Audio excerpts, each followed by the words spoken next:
This is the June energy update. There's 7 major themes to the month of June. I'm going to go through all 7 of them. We're going to see so much. Some people transforming, some people erupting, some people walking away. And there is a consciousness that's coming through June that's going to bring you these 7 themes in varying ways and at varying times. So they're not all going to come in order. Listen to all 7 and you'll see where they slot into your month. But elements of this will come through into your life. It's always exciting to see how this plays out. Let's start with the big one, the volcano. That's the very first energy that you may have already felt. Remember, there's no set structure in terms of what order this all comes in, but the first one is the eruption of your inner volcano, which is not destructive. It's cleansing and purifying, and it's all about, okay, I can no longer keep my mouth shut. I want to, but I can't. I need to either set the record straight or have my say or correct somebody's assumption. There's going to be something inside of you that says, I can't keep quiet anymore. This does not mean, please don't misunderstand, that you have to become confrontational or even nasty or even aggressive. Because as much as I am calling this volcanic, it's the energy of I can no longer suppress my truth. I cannot put myself in self-compromise. I cannot put myself in positions of self-sacrifice. So here's an example. A very dear friend of mine. She hired somebody into her company, and it was a person she had known for a very long time. And the person that she put into a pretty big position let her down time and time again. But guess what she did? She played the role of the good girl.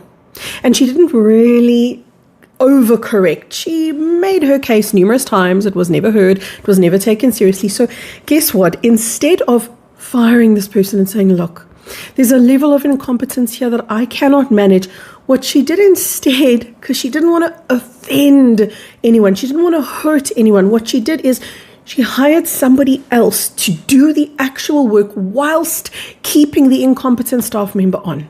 So now she's paying 2 salaries. One you could think of more as a gesture, and the other was more of a legitimate salary. And then she got to a place where not for a second longer, a day longer, a moment longer could she manage it. The unfairness and the injustice got to her. And in her head, she said to me, I thought I could do this permanently. I thought I could just be nice and say, look, here's your salary. I'm just not going to rock the boat, because that was her big fear. Her big fear was, I've always been called a bitch and I don't want to rock the boat and I don't want to be nasty and I don't want to upset anyone. So I'll compromise myself. And in her mind, she thought that she could do it until she couldn't. And there was no warning.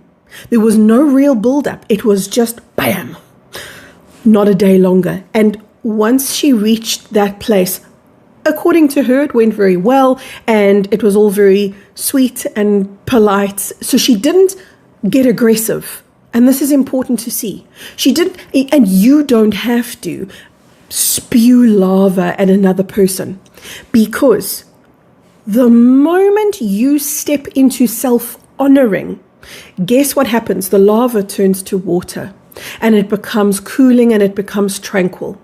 So this isn't about I'm going to become a destructive force. This is more like I'm going to become a destructive force in my own life if I don't remedy what needs to be remedied right now. There is a space and a time for us to be out of integrity with ourselves, and then there's no more space for that. Hello, welcome to June. This is where we are. So guess what's at the epicenter of all of this volcanic rising?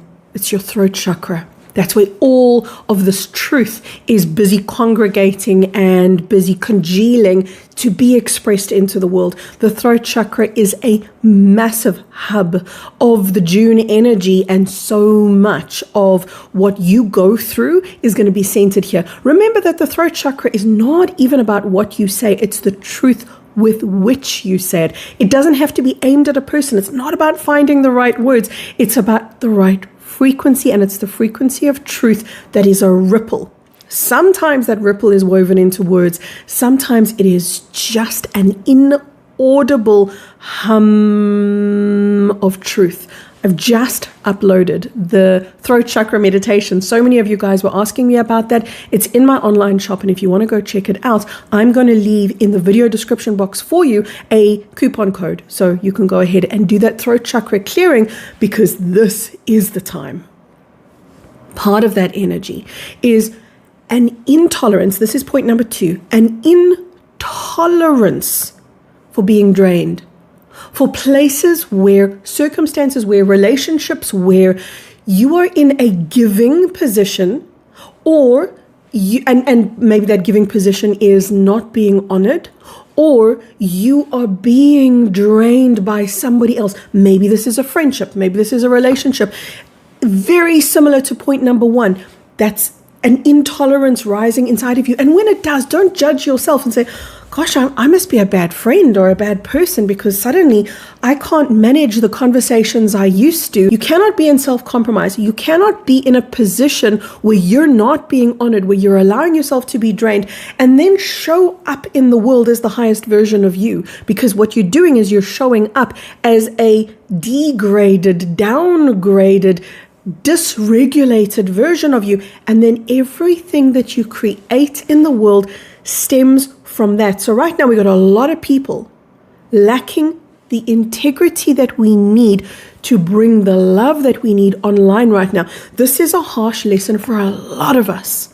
It's a harsh lesson because we want to give love, be love, do beautiful things. We want that.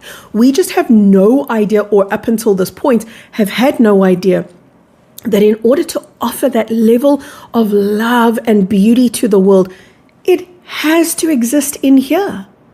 It has to. And so many of us are so afraid of affronting or confronting somebody else, either being seen in a bad light, being misunderstood perhaps. We're so afraid of those things that we do that swallowing down, biting off the tongue. Here comes the volcano. There comes the intolerance. I can't be in this situation anymore.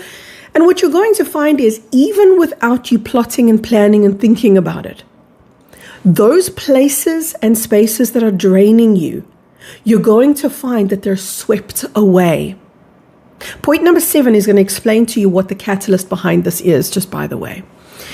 Number 3, there are so many wants, your desires, the things in your life that you're desperately wanting. Those things. It can be a better bank account, a better level of health, a better level of fitness, a better body, a better relationship, a better car, the wants. Your wants are your compass. They are not your condemnation, because we've seen it that way. We've seen the things that we desire, the things that we crave, the things that we yearn for as the things that we don't have, and therefore the things that we lack. So we've judged ourselves for even having wants. And there is a reshuffling now of how you're going to land up seeing these wants. Do you know why? The wants and the desires of your life are universal direction and course correction. Stop and look at them now from a fresh lens and see them not without a sense, or rather not with a sense of shame, but rather with a sense of gratitude. These are the things that are leading me. These are the things that are propelling me. And think of them as just those orientations, the things that make you look towards a certain reality, towards a certain outcome. Maybe you don't get that specific outcome, but it's that orientation, that pointing of direction that your wants are leading you to. Point number 4 is so misunderstood. It's so imperative. It's so important. It is a part of the ascension journey. Boundaries. I would say this is the most misunderstood concept in self-help, in pop psychology, in spirituality, spiritual growth. This is the most misunderstood concept, because the way that people have been erecting boundaries is in an inorganic way. I'm going to explain what this means. An inorganic boundary is something that you build. It's a wall. And you're using that wall without realizing the damage, without realizing that you are in the center of many walls, and those walls become a cage. And you're not wrong if this is what you've done. You're not wrong. I don't want you to listen to this and go, oh no, I'm obviously failing and flawed. This is understandable if this is how you've done boundaries, because this has been the prolific understanding and teaching about what a boundary is. And because it's an inorganic boundary, it is going to entice arrogance into it. It is a part of the ego. And so you're going to see people, I often see it in those comment sections in self-help communities and so forth, where people go, I put up a boundary and I taught him and I showed that one and I put them in their place and then I did this and then I said that. And it becomes an expression of superiority and a downgrading of the other person. Whereas a true organic boundary is an emanation of your light. Look at how different that is. An inorganic boundary becomes walls that you actually build around yourself without realizing that you're caging yourself. The organic boundary becomes a ripple of your light that emanates from the truth that you live. Where does that come from? The self-honor that you are being so compelled right now to enact. The disentangling from all those relationships that drain you. That begins to build a new relationship with yourself. And that is the basis of a boundary. A boundary comes from self-honor and self-respect, not from I'm going to teach somebody else a lesson. It's okay for all of us to stumble and fumble along the way. We didn't get a rule book when we were born to this world. We know this. So we're learning, we're grappling with what we have an idea is the right thing. We have an idea, yes, boundaries are important because they are, but we have executed them in an upside down way. Do you know why? Because we've lived in a false matrix, and that was the nature. It was an inversion. So we would recognize a seed of truth. That's the seed of truth. I must have boundaries, yes. But then what would happen is the implementation of that seed, the planting of that seed, would be where everything went awry. The concept was correct, but the execution was an inversion. And that is part of living in the false matrix. So you are going to have many places. You see, oh no, for example, I was busy doing boundaries from my ego, or I was busy living from my ego, or I was inauthentic, or I was self-compromising, whatever it is, you're going to see these things about yourself. Because the beauty is, as we evolve, we kind of didn't imagine that light was going to bring light to our own inner illusions. So many people in the spiritual community, the truther community, they are and were waiting for the light to be shone on the external darkness, meaning all of the lies out there at the level of government, at the level of the dysregulation of our own nervous system, how we've been manipulated in the world through our food, through our water, through weather, etc. We wanted all of the light to be shone on that, and it will be because it's being shone here within first. So it will take courage to see what shows up, and then you greet it with point number 5, a higher love. The higher love that I'm talking about is a word that we're all familiar with, but a frequency that we really don't know, and that is unconditional love. Unconditional love means love without condition. Our inversion is that we have wanted unconditional love in a relationship, because it sounds fantastical, doesn't it? To say, oh, I love this person unconditionally and this person loves me unconditionally. It sounds like a fairy tale, and who wouldn't want that? Who wouldn't? But again, this was a seed of truth, and in its execution, it failed. We cannot have unconditional love the higher love, so to speak, in the external relationships until we have it with ourselves. That's what's taking place right now. We're learning to lean into a very different relationship with ourselves. It's based on more compassion. It's based on more tolerance. It's based on more self-acceptance, which is I accept the places where I got it wrong without blame, without shame, without remorse. In fact, if anything, with pride. Look at me learning. Look at me growing. Look at me getting things wrong so that I can get them right. Look at me evolving. As this new relationship with yourself starts, and please bear this in mind, unconditional love is a journey, not a destination. It's starting now, but it's starting in the right place, in the relationship with yourself. And where will you feel it? You're going to feel it in divine guided meditation, in breathwork, in stillness, in your yoga, in those moments of Zen, which are the moments of stillness. You can have them while you're in the shower. You can have them while you're making breakfast. You'll find that there are those little spaces opening up in the world where more light is coming in, but it's a particular frequency of light. It's a light that allows you to see yourself softly. This is very different to the self-criticism and the self-punishment that we were all brought up with. Where are we? Number 6, parting of brass rags. I love the saying. It's a very British saying.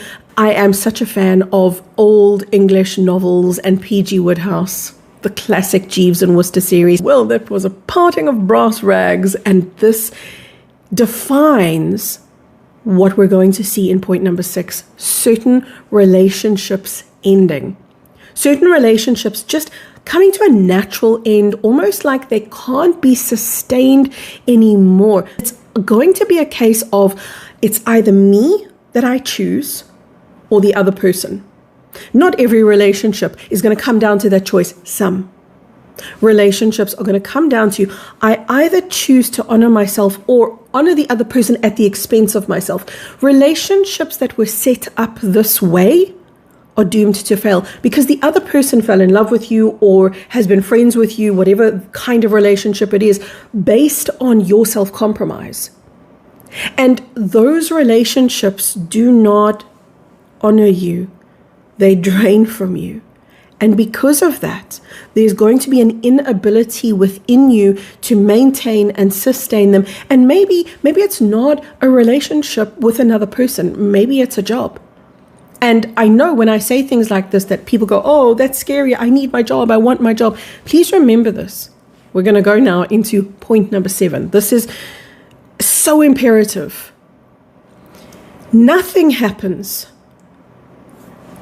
because your head is making it happen. This is not, I'm changing my mind about my job. I'm changing my mind about my relationship. I'm changing my mind about my desires.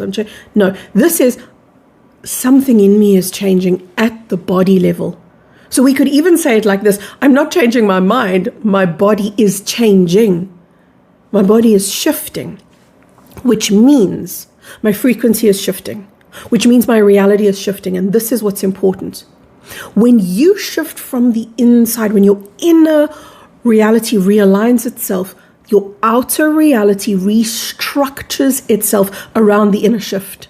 So don't be afraid.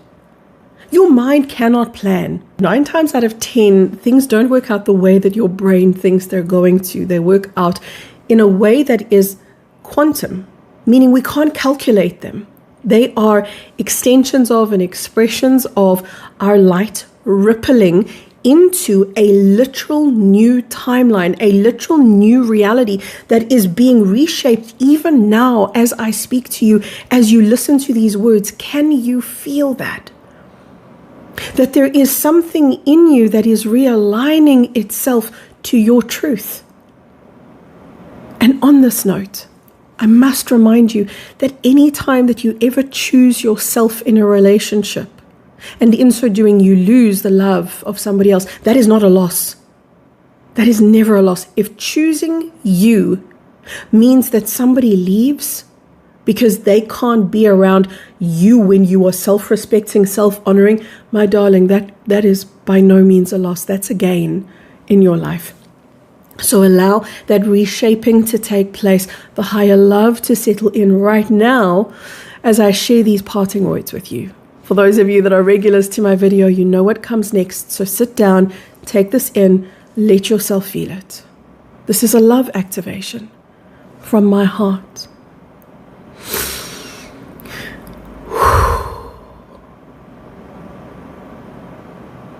All the way to yours. So much love.